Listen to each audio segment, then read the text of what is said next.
Coach Knowles is a genius. Like I said, great guy to be around. As soon as you come in the room, the energy just goes up. His energy is contagious. Love playing for him. Smart, like a very, very smart football coach.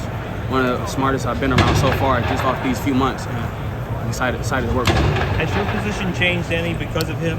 Yes. Defense, and tell me how. Last year I played Will. This year I'm playing Mike. Okay. And how different of a progression is that, or difference is that? The whole defense really changed. So it's like I said, it's so many variable, different jobs and alignments. And this year I'm just more in the box. And do you enjoy playing that role better, and do you enjoy this defense better? Yes. I love this defense. Like I said, it's variable. We're aggressive. We're attacking. And I love that. How challenging was last year for you to go into the year as a starter, go in as a captain, and kind of lose playing time over the course of the year? It was difficult for sure. Many don't know I had some life-changing situations happen in my life off the field, and it kind of played a role in a lot of things. But it was challenging. But I'm staying true to the process. I love this program. I love everything about this program, and I'm excited for this season. Did you think about one of the driving reasons for you to want to come back here for your super senior year? Yes, I want to win a national championship. We put in so much work.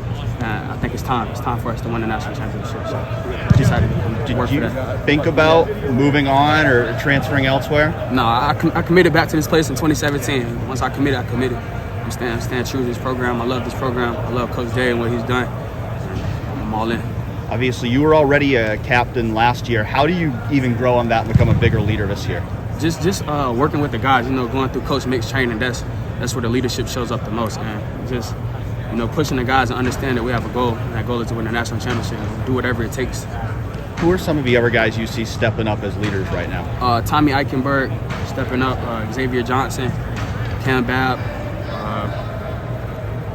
It's so many guys that I can say this team this year. It's a lot of alphas, a lot of guys that want to step up to the plate and take leadership of the team. So what's Tommy like when he steps up as a leader?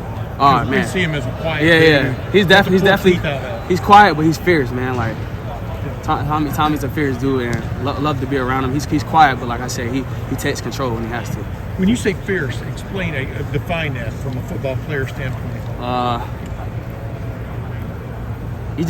It's hard to explain. Like he's just about his business. Like he comes in, it's no games with Tommy. Tommy, he ain't gonna play around. He'll play around a little bit, crack a smile here and there, but he's serious. He's about his business. Right, you touched on this a minute ago. Was last season almost like not a lost year for you, but I mean, like you said, the distractions, etc. Did you feel a little bit lost sometimes? What was the feeling for you like on the field? I guess. Like I said, last year for me, I kind of let the off-field situations trickle in on the field. So like I said, it was a rough time for me mentally, but I'm on a good track now and ready to roll. Teradja, have you seen HBCU schools gaining notoriety with Eddie George, Coach Prime? Notre Dame is scheduling Tennessee State. I know it's a little bit off the beaten path here, but are they getting more credibility and respect? Oh, most definitely. That's huge, and I'm glad HBCUs are finally getting the credit they deserve. They have talent just like us. They have guys that can play ball just like us. So I'm so excited that HBCUs are finally getting the opportunity to compete at a high level with us. Ryan Day said a few weeks ago that he felt like leadership was a big point of emphasis for you guys this year. Did you feel like last year, like maybe there wasn't as much leadership as you guys needed? Most definitely.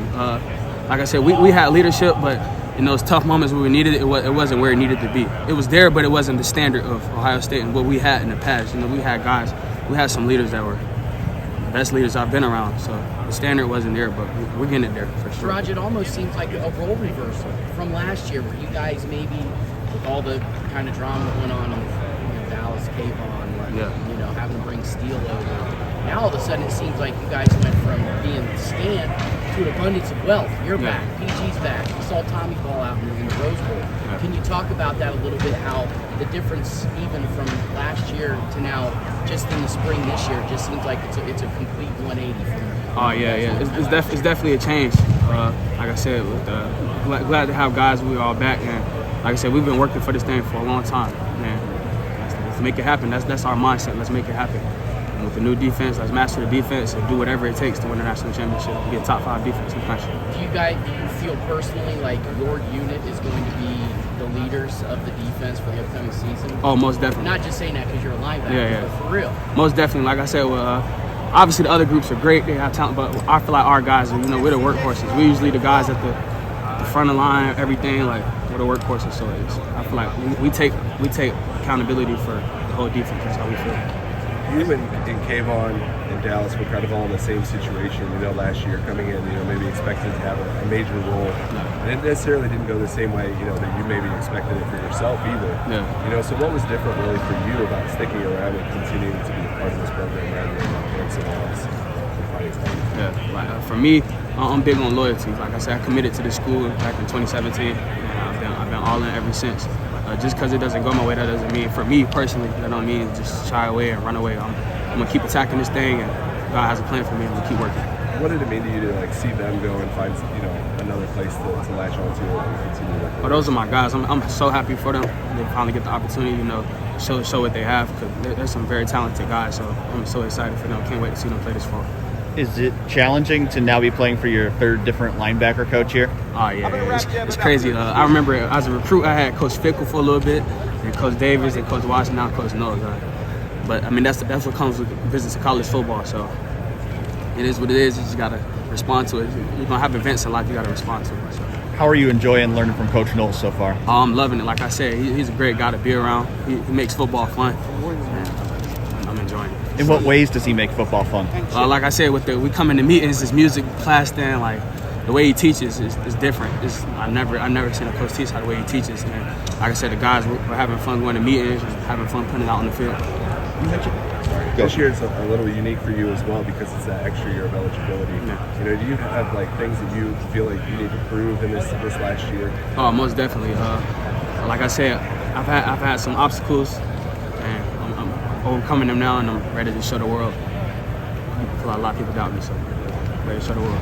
You mentioned not having as much leadership on the team as you guys needed last year. What do you think maybe it was that kind of led to not having that as much leadership? To be honest, going back to COVID really messed us up. Like a lot of the younger guys don't really know the way, and as older guys, we failed them in showing them the way. We kind of just expected that they would come in, but COVID messed us up. Like being off for that long and not being able to come together as a team and kind of really slowed us down. But we're getting back on track. We had a real tough winter. Coach Mick got us right, so it's getting back.